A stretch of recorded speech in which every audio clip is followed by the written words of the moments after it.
Hello, আমি দিশা তোমাদের সাথে আরও একটা মিনি ব্লগ শেয়ার করতে চলে এলাম। তো আজকে সকাল থেকে উঠে দেখলাম ওয়েদারটা একদম মেঘলা করে আছে, মাঝে মাঝে বৃষ্টিও হচ্ছে আর খুব হাওয়া দিচ্ছে।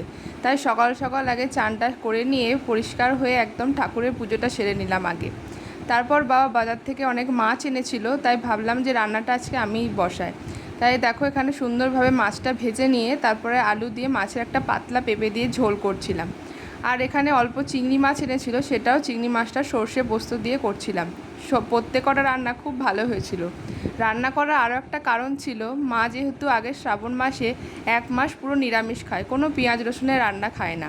তাই আজকে শ্রাবণ মাসের পরে মা প্রথম আজকে আমিষ খাবে। তাই মায়ের জন্য সুন্দরভাবে সব কিছু আমিই রান্না করছিলাম। প্রত্যেকটা রান্না দেখো দেখতে খুব ভালো লাগছে, আর মাও খেয়ে বললো দারুণ হয়েছে।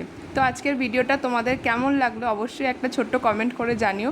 ভালো লাগলে অবশ্যই একটা লাইক করো।